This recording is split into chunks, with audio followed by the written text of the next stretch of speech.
पहले हमने जाना था मकान के मेन गेट को कौन सी दिशा में किस पद व खंड में स्थापित करें, कौन से खंड में मेन गेट लगाने से क्या परिणाम प्राप्त होगा।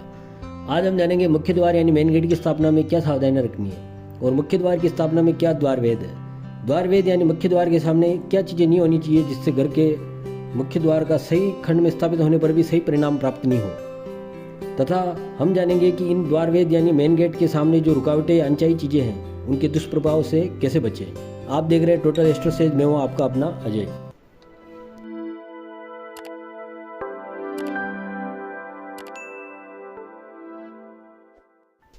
मेन गेट लगाते वक्त क्या सावधानियां रखनी चाहिए वो इस प्रकार है। घर का मेन गेट यानी प्रवेश द्वार जहाँ तक हो उत्तर दिशा या पूर्व दिशा में रखना चाहिए। मेन गेट 2 पल्लों में होना चाहिए। वास्तु अनुसार एक पल्ला सही नहीं होता है। ऑटोमेटिक खुलने व बंद होने वाला मेन गेट भी शुभ नहीं होता है। गेट खोलने व बंद करने पर आवाज़ नहीं आनी चाहिए। अगर आवाज़ आती है तो वो भी शुभ फलदायी नहीं होता है।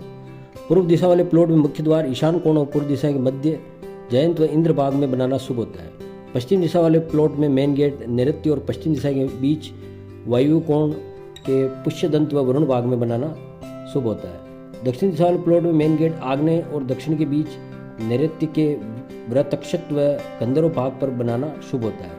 सभी गेट शीर्ष में रखने चाहिए। सभी गेटों की संख्या सम होनी चाहिए और एक गेट के ऊपर दूसरा गेट नहीं रखना चाहिए। जहाँ तक हो सके गेट और खिड़कियाँ पूर्व और उत्तर दिशा में ज़्यादा रखें। दक्षिण और पश्चिम में मेन गेट व खिड़कियाँ रखने से बचना चाहिए। अब हम जानेंगे कि मेन गेट के द्वार वेद क्या है। वो इस प्रकार है। मेन गेट के सामने कोई चबूतरा आदि होना अशुभ होता है। मेन गेट के सामने बिजली या टेलीफोन का खंभा या कोई पिलर होना भी अशुभ होता है। मेन गेट के सामने यदि कोई मार्ग सड़क आकर समाप्त होने पर भी गृहस्वामी के लिए अशुभ होता है।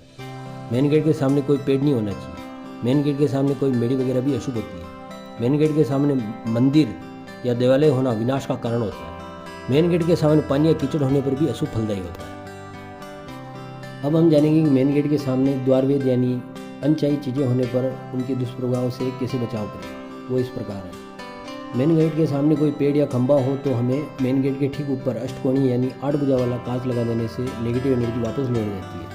ऐसे ही मेन गेट के सामने मंदिर या देवालय या कोई धर्मस्थल है तो घर के बाहर ऊंचे वृक्ष लगाएं और वास्तु दोष निवारक पंचतत्व घंटियाँ लगाने से ये दोष समाप्त हो जाएगा। अगर मेन गेट के सामने कोई सड़क है तो घर में स्वास्तिक आकार का पिरामिड लगाना चाहिए। अगर मेन गेट के सामने टूटा फूटा मकान होने पर यथासंभव सामने वाले मकान की मरम्मत करवाएं या फिर उस सामने वाले मकान को कलर करवा दें। इससे ये दोष समाप्त हो जाएगा। मेन गेट के सामने कोई गड्ढा है तो तुरंत उसे भर दें या उसे पत्थर की टाइल या लोहे की चद्दर से ढक दें। अगर मेन गेट के सामने शमशान है तो मेन गेट के पास सटाकर एक बड़ा कांच लगा दें जिससे बुरी आत्माएं घर में नहीं घुस पाती है।